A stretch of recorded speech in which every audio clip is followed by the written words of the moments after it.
नमस्कार मित्रों, CEC Gurukul online lectures में आपका हार्दिक अभिनंदन।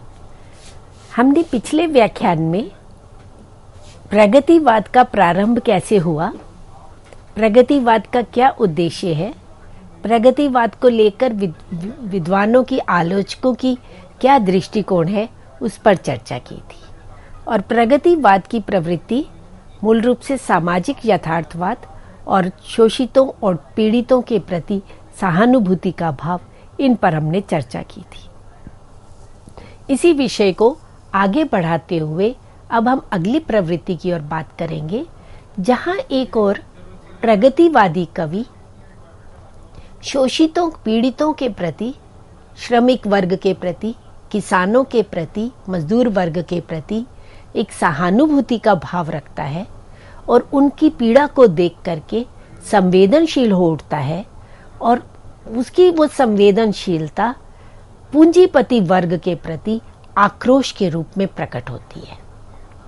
पूंजीपति वर्ग, सामंतवादी वर्ग, जिसमें जमींदार आते हैं, जिसमें महाजन, साहूकार आदि आते हैं, व्यापारी वर्ग आता है, उनके प्रति आक्रोश का भाव प्रगतिवादी कविता में हमें दिखाई देता है। कि किसान है, वो दिन भर खेतों में खेती करता है, मेहनत करता है, हल चलाता है, फसल बोता है, और वो ये स्वप्न देखता है कि फसल होगी तो उसके घर में अनाज के दाने आएंगे। पर वही फसल जब तैयार हो जाती है तो जो जमींदार है, जो साहूकार है, वो सारी फसल लेकर के चला जाता है और वे फिर अभाव में जीवन कर्ज लेने में विवश हो जाता है। इसी तरह से जो श्रमिक वर्ग है, मजदूर है, वो दिन रात मिल में मशीन की तरह काम करता है, उत्पादन करता है, परंतु उस उत्पाद का लाभ पूंजीपति वर्ग उठाता है। और ये जो वैषम्य है, इस वैषम्य को दूर करने के लिए ही कार्ल मार्क्स का द्वंद्वात्मक भौतिकवाद आया और वो समाज में साम्यवाद की स्थापना की बात करते हैं। और कार्ल मार्क्स की इसी विचारधारा का प्रभाव रूस पर पड़ा और रूस के साम्यवाद से प्रभावित होकर के ही भारत में भी जो प्रगतिवादी कवि थे, वे उनकी विचारधारा से प्रभावित हुए और उन्होंने पूंजीवाद का विरोध किया। और उसके विरोध में केवल विरोध ही नहीं किया, अपना आक्रोश भी प्रकट करते हैं। चाहे वे नागार्जुन हुए, केदारनाथ अग्रवाल हुए, त्रिलोचन हुए या शिवमंगल सिंह सुमन हुए, सभी पूंजीवाद के विरोध में अपना आक्रोश प्रकट करते हैं। जैसे शिवमंगल सिंह सुमन कहते हैं, बिक रहा पूत नारित्व जहां, चांदी के थोथे टुकड़ों में, कर्तव्य पालता धनिक वर्ग मदिरा के जूठे प्यालों में। कितना वैषम्य है। एक गरीब व्यक्ति अपने बेटे को बेचने के लिए तैयार है, एक स्त्री अपने सतीत्व को, अपने नारीत्व को बेचने के लिए विवश हो रही है, चांदी के थोथे टुकड़ों पर, थोड़ा सा धन प्राप्त करने के लिए, अपने पेट भर पालने के लिए। तो एक और तो समाज में एक ऐसा वर्ग जो विवश है, जो अपनी संतान को बेचने के लिए विवश है, स्त्री अपने स्त्रीत्व को बेचने के लिए, अपनी इज्जत को बेचने के लिए विवश हो रही है। और दूसरी ओर जो धनिक वर्ग है, उसका क्या कर्तव्य रह गया? उसका कर्तव्य रह गया बस मदिरा पान करना, विलासिता का जीवन जीना। तो समाज में ये वैषम्य है, इसके प्रति शिवमंगल सिंह सुमन आक्रोश प्रकट करते हैं। इसी तरह से नागार्जुन भी कहते हैं, जमींदार है, साहूकार है, बनिया है, व्यापारी है, अंदर अंदर विकट कसाई, बाहर खद्दर धारी है। तो उनका जो दोहरा व्यक्तित्व है, बाहर से कुछ और भीतर से कुछ, उनकी जो कथनी और करनी में अंतर है, नागार्जुन उसके ऊपर अपना आक्रोश प्रकट करते हैं कि ये जो जमींदार, साहूकार, जो पूंजीपति वर्ग है, व्यापारी वर्ग है, ये भीतर से तो कसाई है, भीतर से तो ये किसानों का, श्रमिकों का वध करने के लिए, उनको काटने के लिए तत्पर है। और बाहर से खद्दरधारी मतलब बाहर से वे अपने ईमानदारी का, अपनी शराफत का चोला ओढ़े हुए हैं, तो उनके ऊपर अपना आक्रोश प्रकट करते हैं। और केवल आक्रोश ही प्रकट नहीं करते, ये प्रगतिवादी कवि जो मार्क्सवादी विचारधारा से प्रभावित रहे, ये शोषितों को उनके विरुद्ध आवाज उठाने के लिए भी प्रेरित करते हैं, क्रांति का आह्वान भी करते हैं, नव निर्माण की आकांक्षा से युक्त होकर के समाज का स्वरूप बदल देना चाहते हैं, समाज में परिवर्तन लाना चाहते हैं, और इसीलिए विप्लव गान गाते हैं। बालकृष्ण शर्मा नवीन प्रलयंकारी स्वरों में क्रांति का आह्वान करते हैं। वे कहते हैं, कवि कुछ ऐसी तान सुनाओ जिससे उथल पुथल मच जाए, एक हिलोर इधर से आए, एक हिलोर उधर से आए। क्या अभिप्राय है कि कविता जो है, अब वो कविता श्रृंगार रस की कविता करने का समय नहीं रहा। आज कविता को अपना स्वर परिवर्तित करने की आवश्यकता है, क्योंकि इससे बालकृष्ण शर्मा नवीन स्वयं पहले छायावादी कविता कर रहे थे, परंतु अब वे कहते हैं कि अब वे माधुर्य के, प्रेम के, रोमानियत के गीत गाने का समय नहीं है। अब तो ऐसे गीत गाने की, कवि को ऐसी कविता करने की आवश्यकता है जिससे पूरे समाज में उथल पुथल मच जाए, भाव ऐसे आए, एक भाव इधर से आए, एक भाव उधर से आए, जो समाज में परिवर्तन लाए। समाज में ये जो वैषम्य है, इस वैषम्य को दूर करे, और इसके लिए वो शोषितों को, पीड़ितों को, किसानों को, श्रमिकों को क्रांति के लिए, विरोध करने के लिए प्रेरित भी करते हैं। इसी तरह से जो डॉक्टर रामविलास शर्मा हैं, बहुत बड़े आलोचक रहे हैं, उन्होंने छायावादी कविता की भी आलोचना, निराला की साहित्य साधना जैसी रचना दी, परंतु वे प्रगतिवादी कविता भी करते हैं। मार्क्सवाद से पूरी तरह से प्रभावित रहे, और उन्होंने फसल के प्रतीक को लेकर के क्रांति का आह्वान करते हैं। कुसंस्कृति भूमि ये किसान की, धरती है पुत्र की, जोतती है गहरी, 2 4 बार 10 बार, बोना महातिक बीज असंतोष का, काटती है नए साल फागुन में फसल जो क्रांति की। तो पूरे प्रतीक को अपनाते हुए, प्रतीकात्मक शैली में वो फसल के प्रतीक द्वारा क्रांति का आह्वान करते हुए दिखाई देते हैं। इसी तरह से निराला भी कुकुरमुत्ता की जब रचना करते हैं तो पूरा व्यंग्य करते हैं। तो इन प्रगतिवादी कवियों ने व्यंग्य शैली को अपनाया। इनकी व्यंग्य की धार बड़ी पैनी रही है, क्योंकि जब हम किसी विषय को लेकर या समाज की रूढ़ियों के प्रति विद्रोह का भाव लाते हैं, तो हमारी जो शैली है, हमारी जो भाषा है, उसका तेवर बदल जाता है। तो प्रगतिवादी कवियों का भी तेवर व्यंग्यपूर्ण रहा। अकाल कविता की जब बात नागार्जुन करते हैं, अकाल, बंगाल में जो भयंकर अकाल पड़ा था और द्वितीय विश्व युद्ध जब हुआ, क्योंकि प्रगतिवादी कविता उस समय की कविता है, समाज में किस तरह से विसंगतियां बढ़ गई थी और समाज की अब क्या स्थिति है और समाज में अब क्या परिवर्तन आना चाहिए। तो भविष्य के लिए एक स्वर्णिम स्वप्न भी देख रहे हैं और वर्तमान के अधोपतन को भी प्रस्तुत कर रहे हैं। तो इस तरह से नागार्जुन, केदारनाथ, रामविलास शर्मा या अंचल आदि कवि वो समाज की यथार्थ स्थिति को अपने व्यंग्य के माध्यम से भी, प्रतीकों के माध्यम से भी प्रस्तुत करते हैं।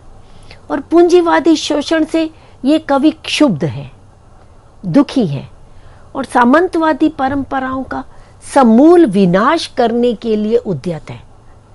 और जो वे परंपराएं जो जीर्ण शीर्ण हो चुकी हैं, जो अब समाज की प्रगति में पूरी तरह बाधक है, चाहे वो सामाजिक स्तर पर है या साहित्य के स्तर पर है या राजनीतिक क्षेत्र में है, तो उन जीर्ण शीर्ण परंपराओं को, धार्मिक परंपराओं को विनष्ट करने हेतु क्रांति का स्वर प्रकट करते हैं और धर्म के प्रति, ईश्वर के प्रति अनास्था का भाव रखते हैं, क्योंकि ये तो कहते हैं कि ईश्वर अब नहीं है, ईश्वर मर चुका। धर्म जो प्रगति का सूचक है, वे धर्म जब बाधक बन रहा है तो उस धर्म के प्रति अनास्था का भाव रखते हैं। और पंत जैसे कवि, वे भी अब जो प्रकृति के सुकुमार कवि कहलाते थे, जिन्होंने इतनी सुरम्य प्रकृति परक कविताओं की प्रस्तुति की, और वह कवि जब उनका मोह भंग होता है, जब वो युगांत के बाद युगवाणी तक पहुंचते हैं, तो फिर वे क्या कहते हैं, आ कोकिल बरसा पावक कण, नष्ट भ्रष्ट हो जीर्ण शीर्ण पुरातन, कि अब कोयल के मधुर स्वर की आवश्यकता नहीं है। अब कोयल को कैसे, यहाँ कोयल कविता के लिए, कि कविता रूपी कोयल जो है वो अब अग्नि स्फुलिंगों को प्रस्तुत करे, आग की चिंगारियों को प्रस्तुत करे, और वो आग की चिंगारी क्या करेगी, जिससे जो भी जीर्ण शीर्ण पुरातन है, वे परंपराएं जो अब समाज की प्रगति में बाधक बन रही हैं, वो जीर्ण शीर्ण हो चुकी हैं, वे सब क्या हो जाए, नष्ट भ्रष्ट हो जाए। तो कवि को आज स्वर की परिवर्तन करने की आवश्यकता है। आज कविता को क्रांतिमय बनाने की आवश्यकता है। इसीलिए तो नवीन जी कहते हैं कि तान ही बदलो, कुछ ऐसी तान सुनाओ उथल पुथल मच जाए, तो उसकी आवश्यकता है। इसी तरह से इन प्रगतिवादी कवियों ने नारी के प्रति भी सर्वथा नूतन एक यथार्थवादी दृष्टिकोण प्रस्तुत किया। इससे पूर्व हम देखते हैं रीति काल में कवि नारी भोग्या मात्र थी, वे पुरुष के लिए केवल मात्र भोग्या थी। उसके बाद हम छायावाद में देखते हैं तो वहां कवि नारी को सम्मानित किया गया, उसे पूज्या बनाया गया, उसे देवी बना दिया गया। यत्र नार्यस्तु पूज्यन्ते तत्र रमन्ते देवता। नारी तुम श्रद्धा हो, विश्वास हो, रजत पगतल में प्रसाद जब ये बात कहते हैं। परंतु जो प्रगतिवादी कवि हैं, वे नारी को ना तो भोग्या मात्र मानते हैं और ना ही नारी को देवी का दर्जा दे देते हैं। वे नारी को पुरुष के समान बराबर की अधिकारिणी मानते हैं। वे नारी की स्वाधीनता के पक्षधर हैं और वे नारी को का यथार्थ चित्रण प्रस्तुत कर रहे हैं। समाज में नारी को जिस रूप में, भोग्या रूप में देखा जा रहा था, एक उपभोग की वस्तु मात्र देखा जा रहा था और नारी की कोई स्वतंत्र सत्ता नहीं मानी जा रही थी, तो उसके प्रति विद्रोह का भाव भी प्रकट करते हैं और नारी भी स्वाधीनता की अधिकारिणी है। पंत अपनी कविता में ये बात कहते हैं, योनि नहीं रे नारी, वह भी मानवता प्रतिष्ठित, उसे पूर्ण स्वाधीन करो, वह रहे न नर पर अवस्थित। कि योनि नहीं रे नारी, कि वे केवल उपभोग की वस्तु मात्र नहीं है, केवल वासना की दृष्टि से नारी को देखना नहीं अनुचित है, कि उसमें वे भी मानवता प्रतिष्ठित है। देवी नहीं मान रहे हैं, उसे मानवता का रूप मान रहे हैं। और नारी जो है वे पुरुष पर अधीन ना रहे, पुरुष पर ही निर्भर ना रहे, उसे पूर्णतः स्वाधीन करो।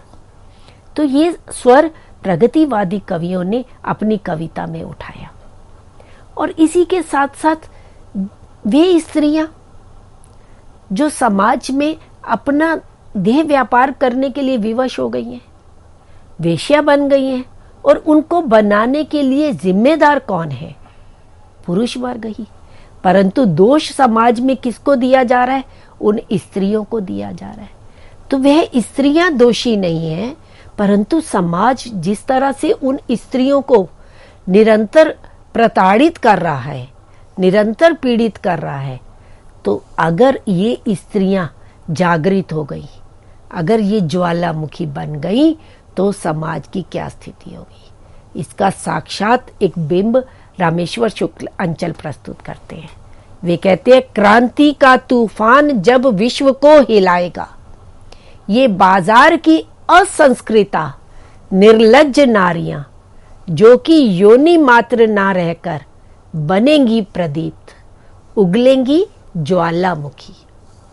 तो वो समाज जो इनको असंस्कृत कह रहा है, असभ्य कह रहा है, निर्लज्ज कह करके उनको प्रताड़ित करता है, उनका अपमान करता है और जिन्हें केवल भोग्या मात्र समझता है, पर जिस दिन क्रांति का तूफान आएगा तो वे क्रांति का तूफान आने पर ये ही स्त्रियां जब प्रदीप्त हो उठेंगी, जब उनके भीतर की ज्वाला उठेगी, जब वो ज्वालामुखी उगलेंगी तो पूरे विश्व को हिला देंगी।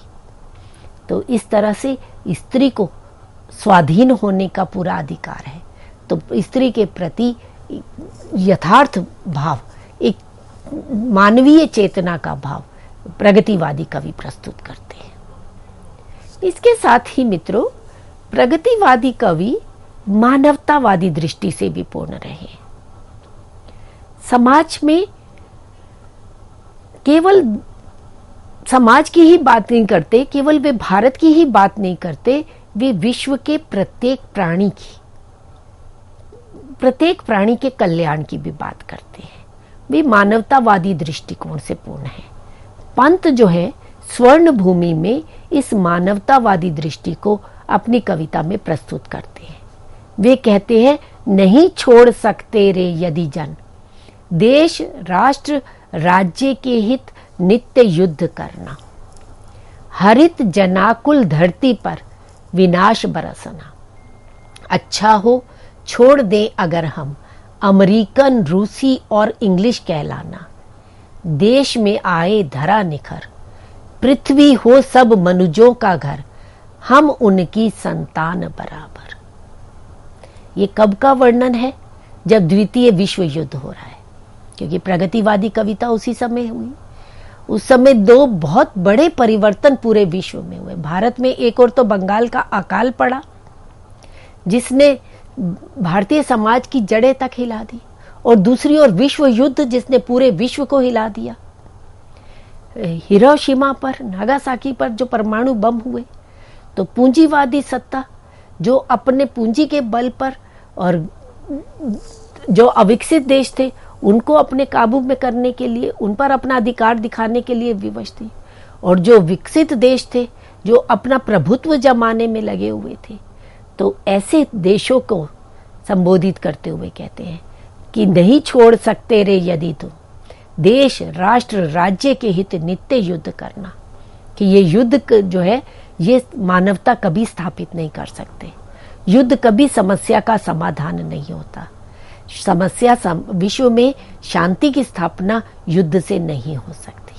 तो इसलिए मानवतावादी दृष्टि को लेकर आगे चलते हैं कि अच्छा हो छोड़ दे अगर हम अमेरिकन, रूसी और इंग्लिश कहलाना, कि हम सब कौन है? मानव हैं। तो मानवतावादी दृष्टि लेकर के प्रगतिवादी कवि आगे बढ़ते हैं। तो एक प्रवृत्ति उनकी ये भी दिखाई देती है, और मानव को वो समाज में सर्वोपरि मानते हैं। देश काल और स्थिति से ऊपर मानवता को करो प्रतिष्ठित। और समता के स्वर का आकांक्षी कवि मानवता के आहत स्वरूप से क्षुब्ध भी होता है। जब ये देखता है कि मानवता का किस तरह से ह्रास हो रहा है, किस तरह से मानवता को छला जा रहा है, तो उससे उसका संवेदनशील मन आहत हो उठता है, वे दुखी हो उठता है। और नरेंद्र शर्मा तब कहते हैं, जाने कब तक घाव भरेंगे इस घायल मानवता के, जाने कब तक सच्चे होंगे सपने सबकी समता के। कि पता नहीं वे समय कब आएगा जब ये मानवता जो इतनी घायल हो रही है, समाज के, देश के, विश्व के स्वार्थ के कारण जो मानवता का ह्रास हो रहा है, मानवता घायल हो रही है, इसके घाव जाने कब भरे जाएंगे और कब समता आएगी, कब साम्यता, कब समाज में समता का भाव जागृत होगा, कब हमारे सपने सच होंगे। तो ये एक स्वर्णिम भविष्य की भी कामना लेकर के और वर्तमान की अधोदशा पर भी क्षुब्ध होते हैं और उसमें परिवर्तन की मांग करते हैं।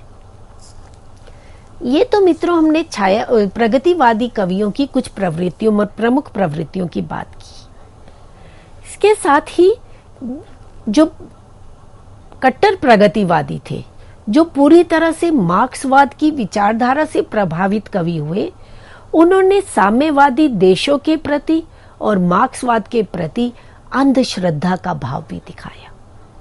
एकांगी दृष्टिकोण भी रहा और वे रूस की कार्ल मार्क्स की प्रशंसा करते हैं, उनके प्रति अपना श्रद्धा का भाव रखते हैं और जो उनको नहीं मानता उन्हें वे साम्यवाद का दुश्मन तक कह देते हैं। जैसे नरेंद्र शर्मा कहते हैं, लाल रूस है ढाल साथियों सब मजदूर किसानों की, वहां राज है पंचायत का वहां नहीं है बेकारी। लाल रूस का दुश्मन साथी, दुश्मन सब इंसानों का, दुश्मन है सब मजदूरों का, दुश्मन सभी किसानों का। तो इस तरह से वे साम्यवादी देश रूस के प्रति अपनी श्रद्धा भाव अपनी कविता के माध्यम से प्रस्तुत करते हैं कि जो रूस को के प्रति श्रद्धा भाव नहीं रखता वे मजदूरों का दुश्मन है, वे किसानों का दुश्मन है और उसे वे इंसानियत का भी दुश्मन कह देते हैं। तो ये उनका अंधश्रद्धा का भाव है और रूस को वे मानवता के उद्धार का प्रतीक तक कह देते हैं कि जो मानवता का उद्धार है वे रूस से ही हुआ है। इसीलिए शिवमंगल सिंह सुमन कहते हैं कि लाल निशान लाल सैनिक आंखों में लाल सुरूर है, 10 हफ्ते 10 साल बन गए मास्को भी दूर है। तो इस तरह से प्रगतिवादी कवियों ने साम्यवादी देशों के प्रति कार्ल मार्क्स के प्रति अपनी अंधश्रद्धा का भाव प्रकट किया है। अब हम बात करते हैं, वे प्रकृति का चित्रण भी करते हैं, पर जिस रूप में छायावादी कविता में हमें प्रकृति का सौंदर्य दिखाई देता है, एक कोमल कमनीयता का भाव दिखाई देता है, वह भाव हमें प्रगतिवाद में नहीं दिखाई देता। प्रगतिवाद में हम देखते हैं नागार्जुन की कविता बादल को घेरते देखा है या केदारनाथ की कविता बसंती हवा आदि, तो वहां प्रकृति का चित्रण मिलता है पर अधिकांशतः वे वर्णन सपाट ही है। अब हम मित्रों बात करते हैं प्रगतिवादी काव्य कविता की भाषा शैली की पर, उसके अभिव्यंजना शिल्प पर।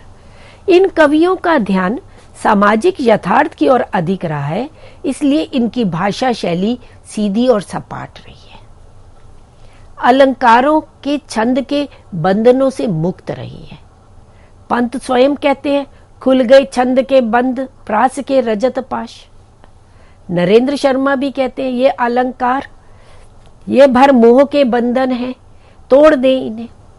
तो ये कविता मूलतः वर्ग वैषम्य को उभारती है, क्रांति के स्वर को प्रस्तुत करती है, जन जागरण को प्रस्तुत करने वाली कविता है, जनवादी कविता है और जनता के बीच में एक जागृति का संदेश लेकर के प्रस्तुत होती है। तो वे कलात्मक सौंदर्य की ओर उनका ध्यान कम गया है। और क्योंकि छायावाद की प्रतिक्रिया स्वरूप कविता आई है और छायावादी कविता में भाषा लाक्षणिकता से, ध्वन्यात्मकता से, प्रतीकात्मकता से युक्त होने के कारण दुरूह क्लिष्ट हो गई थी, वहां ये कविता सीधी सपाट करते हैं, इतिवृत्तात्मक कविता करते हैं और ये एक तरह से इनकी कविता का दोष भी माना गया, जो आगे प्रयोगवादी कवियों ने इसका विरोध करते हुए कविता की भाषा शैली में परिवर्तन की मांग की। प्रतीकों का प्रयोग इन कवियों ने किया, पर परंपरागत प्रतीकों को न लेकर के समाज से जुड़े हुए, जन जीवन से जुड़े हुए, दैनिक जीवन से जुड़े हुए प्रतीकों को लेते हैं। जैसे गिद्ध और जोंक का प्रतीक पूंजीपति और शोषक के लिए, सूदखोर के लिए सांप का प्रतीक, जनशक्ति के लिए लोम उठीर को प्रतीक लेते हैं। ऐसे ही पूंजीवादी व्यवस्था के लिए नागपाश, क्रांति का वातावरण काले बादल, खूनी क्रांति अग्निशिखा और साम्यवादी समाजवादी व्यवस्था के लिए नया सवेरा इन प्रतीकों को लेते हैं। और हथौड़ी, हसिया, इन शब्दों का लोहा, इन प्रतीकों को वो ज्यादा प्रयोग में करते हैं क्योंकि श्रमिक वर्ग, मजदूर वर्ग, किसान वर्ग इनका केंद्र रहा है, तो उनके जो अस्त्र शस्त्र हैं उनको वो प्रतीक रूप में प्रयोग करते हैं। और लोक जीवन से उपमानों और बिंबों को लेते हैं। की कविता रही तो मजदूरनी सी, रात कोयले की खान सी, जनता का जीवन रद्दी की टोकरी सा, मानवता फूटे बर्तन सी। तो ये उपमान भी जन सामान्य से लेते हैं। और जो बिंब प्रस्तुत करते हैं, बिंब उनके स्थिर बिंब भी मिलते हैं और गतिशील बिंब भी मिलते हैं। आ रही वे खोल झोटा, एक पुतली एक लोटा, थूक सुरती पोछ डाला, शीघ्र अपना होठ मोटा। एक क्षण पिचके गालों में, गई कुछ तोड़ दौड़ लाली, चल रही उसकी कुदाली। तो इस तरह से वे श्रमिक का, जैसे निराला ने तोड़ती पत्थर का, तो वे सौंदर्य भी किस में देख रहे हैं? वे सौंदर्य श्रम में देख रहे हैं, वे सौंदर्य कृषक में देख रहे हैं, वे सौंदर्य उनकी पीड़ा में देख रहे हैं। तो इस तरह से सौंदर्य के प्रतिमान भी बदल गए हैं। तो इस तरह से मित्रों, अभी हमने प्रगतिवादी काव्य की उस काव्य धारा के दृष्टिकोण को जाना, उनकी कविता की मुख्य प्रवृत्तियों को जाना, और अभिव्यंजना शिल्प जन्य जो नवीन परिवर्तन इस कविता में दिखाई देते हैं उनकी चर्चा की। तो अपनी आज की चर्चा हम यही समाप्त करते हैं। अगली बार नए विषय के साथ पुनः प्रस्तुत होंगे। धन्यवाद।